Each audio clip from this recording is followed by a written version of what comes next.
Makanya ada seorang wali datang ke temannya yang jadi presiden atau jadi raja. Datang ke situ karena tidak punya uang, mau minta uang karena temannya raja. Setelah sampai sana ternyata temannya ini karena orang soleh pas berdoa, ya Allah saya minta ini, minta ini, minta ini.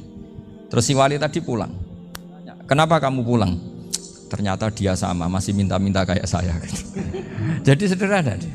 Sama-sama minta kamu, minta zat yang kamu mintain katanya. Jadi dulu itu orang itu sebegitu dekat dengan Allah. Sehingga si raja ini terus ketemu wali tadi tanya, kenapa kamu menyepelekan saya padahal sekarang saya raja. Terus ditanya sama wali tadi, karena temannya, kalau kamu di padang pasir tidak bisa minum dan harus minum 1 gelas, dengan ongkos kamu harus mengasihkan semua kerajaan kamu demi minuman itu. Pilih mana, minuman apa tetap jadi raja? Ya saya milih bisa minum. Saya tidak raja tetap hidup, tapi kalau nggak minum mati. Bagaimana Anda bangga dengan satu kerajaan sing la yusawi kak samain, yang tidak sama dengan segelas air. Jadi artinya terus mereka melihat jadi raja itu ya biasa, jadi presiden biasa, jadi rektor biasa. Karena mereka biasa berlogika hakikatul izzah itu ya at-taqarrub ila Allah, yang benar-benar terhormat itu ya dekat dengan Allah. Begitu seterusnya mereka bikin paradok-paradok yang aneh, tapi itu menjadi pelajaran. Bapak saya Ki Nur Salim itu senang baca anekdot Nasiruddin Koja. Itu kalau bikin orang-orang aneh, itu dia datang ke satu pesta, pakai baju lusuh, pakai sarung lusuh atau celana lusuh, sama Sohibul Bait yang punya acara dibiarin. Setelah dibiarin dia pulang pakai jas, pakai dasi, pokoknya keren. Dihormatin, pakai alpat, pokoknya dihormatin, silakan. Pas dia disuruh minum, minumannya itu disokkan saja ke sakunya. Jas, kamu harus minum yang banyak, karena kamu yang dihormati, bukan saya. Terus makanan ya semuanya diletakkan di saku, ada yang apa, ayo kamu makan yang banyak. Alpatnya juga gitu, dikasih sate apa, ayo kamu makan yang banyak. Mereka tidak melihat saya, melihat kamu. Akhirnya orang satu pesta itu istighfar semua, berarti kita ini salah. Terus dia pidato, kenapa kamu uang gitu? Tadi saya datang, orangnya sama. Gara-gara beda pakaian, penghormatannya beda. Berarti yang berhak dapat makanan ini jasa ya, bukan saya. Betapa naifnya kita sebagai orang. Ternyata kita masih hormat sesuatu yang seperti itu, yang atribut lah.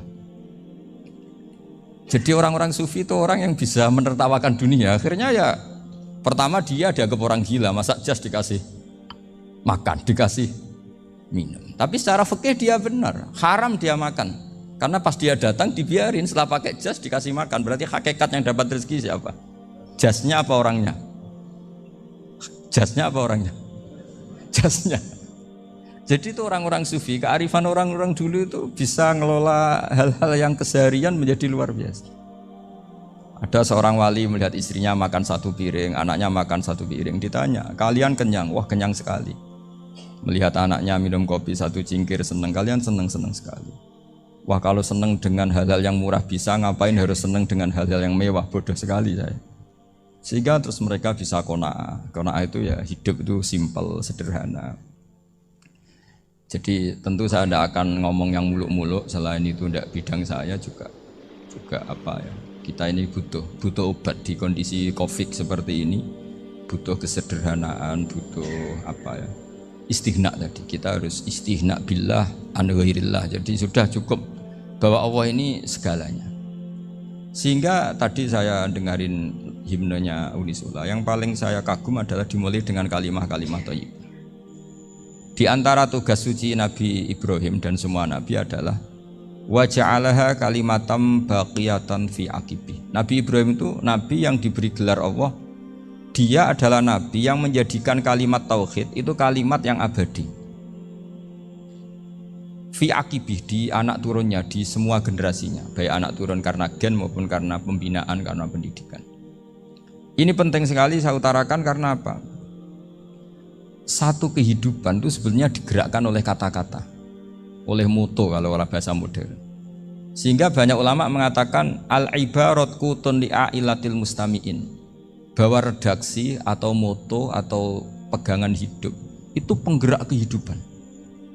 Sehingga sebetulnya manusia itu digerakkan oleh kalimah-kalimah itu, oleh moto-moto itu, oleh prinsip-prinsip hidup itu. Misalnya orang Palestina itu tiap hari ke pasar gitu. Mereka ke laut gitu. Ditanya kenapa tidak takut tembak Israel? Jawabannya lucu. Kena tembak ya mati, nggak makan ya mati, nggak kerja ya mati. Ya sudah sama-sama mati ya mendingan aktivitas normal. Tapi saya tidak menyarankan itu untuk melawan COVID. Ini cerita saja nanti. Kamu jangan provokator itu. Karena ini wilayah sensitif. Jadi banyak orang yang poligami, kalau ditanya alasannya gitu, istri satu ya cerewet, dua ya cerewet, mendingan 4 gitu. Ya banyak ya gitu. Tapi ada yang kebalikan, istri satu cerewet saja hampir jantungan, apalagi 4, tinggal matinya kan gitu. Itu semua yang menggerakkan itu kalimat. Kalimat itu satu pegangan. Banyak orang loh yang nggak ingin jadi rektor tuh banyak loh Pak Bejo. Jangan kira semua dosen ingin jadi rektor. Melihat rektor sibuk rapat mempertahankan reputasi Unisula terus sering pegang kepala. Ngapain repot-repot? Jadi tukang sapu aja dapat gaji, ngopi, rokokan selesai. Bodoh amat jadi rektor, mikir orang banyak. Banyak loh orang yang nggak ingin jadi presiden tuh banyak. Karena ngopi nyaman, nggak ada yang ganggu. Mau tidur sampai jam 9 siang juga nggak ada yang ganggu. Sehingga mereka melihat pegawai negeri itu gak keren, orang kok diatur jam, disiplin. Itu memang cara Allah membagi rahmat. Mau kamu apakan coba? Cara syukurnya dia seperti itu.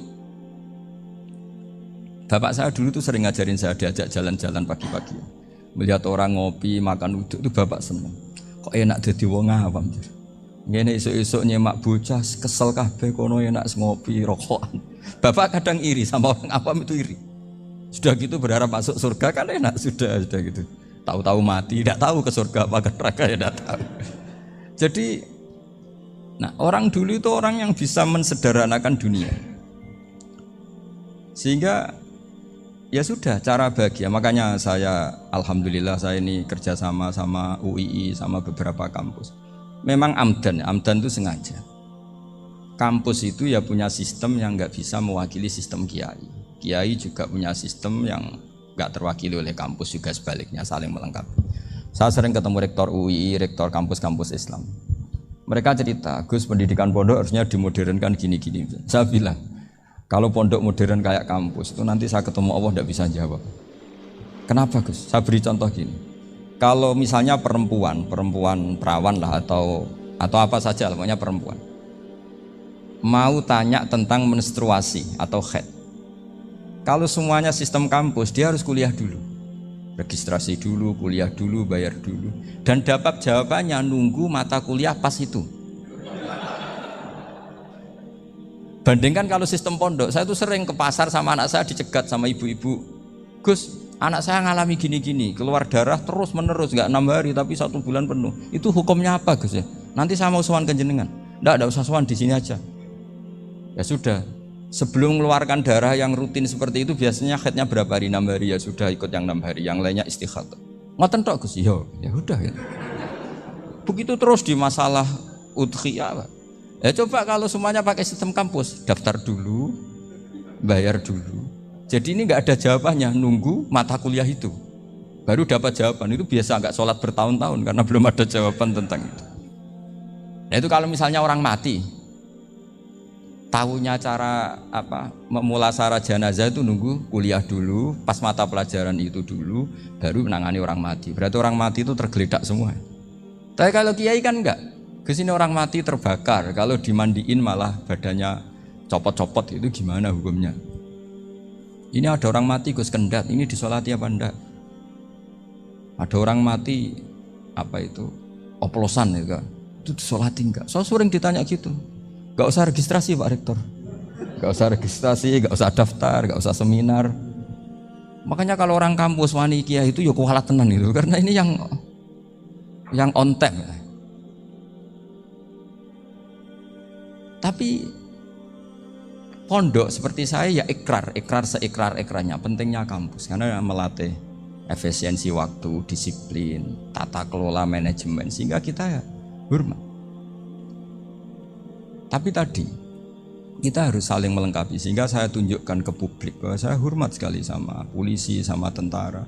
Coba kita bisa apa ngadepi bandar narkoba kalau enggak polisi? Bisa apa coba menjaga NKRI kalau enggak tentara? Begitu juga, ya sudahlah kita memang fa inna yadallahi ma'al jamaah, kita berkah itu kalau bersama-sama, enggak bisa kita sendiri. Nah lalu orang kayak saya itu ya beberapa kali sebetulnya saya itu ditawanin jadi doktor honoris causa apa. Kekhawatiran saya satu Pak Bejo, takut pas enggak punya uang, itu dok. Dokter kok gak di duit kan gak pantas gitu. Jadi repot gitu, daripada beban lah sudah lah, nggak usah dokter. Jadi kalau nggak punya uang ya pantas, terus kalau ngebis ya pantas. Suatu saat kalau mati nggak ada yang hadir ya pantas, nggak dokter gitu. Kalau sudah dokter kok masuk neraka, dokter kok masuk neraka kayaknya apalagi rektor kampus Islam kok masuk neraka itu kan kok kayak nggak pas itu. Misalnya rektor Unisiola ditanya mungkar nakir, nggak bisa kan kayak gimana gitu. Makanya harus sering ngaji saya supaya nggak malu di depan mungkar nakir. Masa rektor ditanya mungkar nakir nggak bisa. Harus berani bentak. Ini saya rektor loh Pak mungkar nakir. Masa kalau wali-wali dulu berani.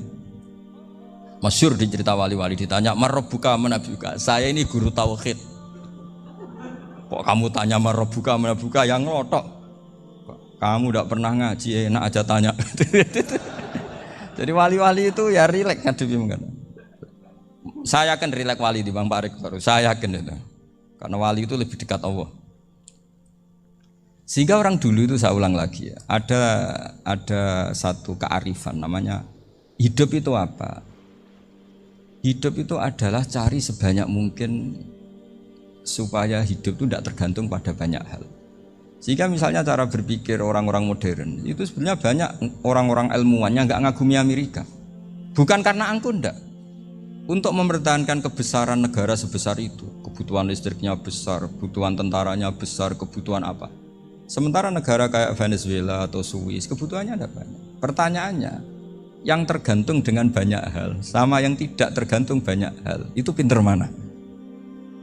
Kalau dibalik pertanyaannya gitu, negara-negara maju itu tidak keren kalau dibalik pertanyaannya. Orang yang untuk mempertahankan eksistensinya banyak, butuh banyak hal, dengan yang tidak butuh banyak hal, itu pinter mana?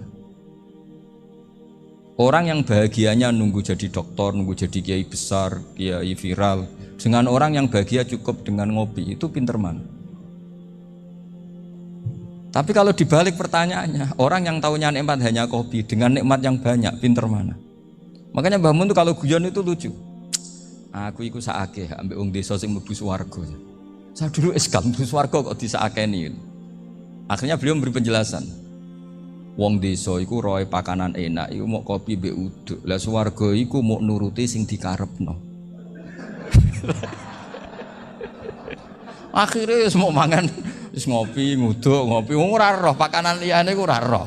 Nasi mandi ya ora roh, pizza ya ora roh apa-apa. Terus saya bilang, wah lah niku nak nganti selera tentang wanita cantik. Iku juga sederhana. Rontok pesek ya wis cantik, rontok ireng ya wis. Apa bidadarinya seperti itu karena saking enggak pengalamannya. Jadi surga itu kan nuruti apa yang diinginkan. Kira-kira keinginan orang kampung kalau di surga itu apa coba? Makanan apa coba? Ya mana nak senengnya ketemel gemblong gitu. Artinya malaikat lebih suka nangani surganya orang-orang kampung di Bang Pak Rektor. Ini sudah ribet ini. Makanan apa saja sudah pernah dicoba. Ya. Terus kalau di mall tahu orang macam-macam, seleranya macam-macam pasti. Enak mana kalau sampai jadi malaikat pelayan surga? Suka ngelayani orang kampung apa yang orang kota? Orang kampung kan. Jadi ya itu guyon ya, guyon tapi itu menjadi pikiran kita bahwa orang yang banyak kebutuhan itu sebetulnya banyak kebodohannya karena menggantungkan kebahagiaannya dengan banyak hal. Makanya Imam Syafi'i ngendikan istighna itu apa? Al istighna anis sya'labi. Yang dikatakan kecukupan adalah berusaha sebanyak mungkin banyak hal tidak kamu butuhkan. Bukan memenuhi semua kebutuhan kamu karena nafsu kamu ini tidak ada batasnya gitu. Kalau kamu penuhin nggak akan selesai. Itu ada perempuan yang kurang cantik itu minta doa saya, Gus doain suami saya kaya, terus tak guyonin, terus nggak minta. Kalau suami kamu kaya, yang pertama dirubah itu apa? Rumah Gus, supaya rumah saya bagus. Kedua apa? Mobil, supaya mobil saya bagus. Nanti yang dievaluasi itu kamu. mobil bagus, Alphard, rumah mewah, istrinya kamu, pasti itu dievaluasi. Langsung enggak usah sudah gini aja kan. Jadi pertama yang dievaluasi itu kaya itu, coba kalau suami kaya itu yang dievaluasi pertama rumah ya, rumah ganti, setelah itu apa, mobil. Kira-kira berikutnya akhirnya sudah nggak jadi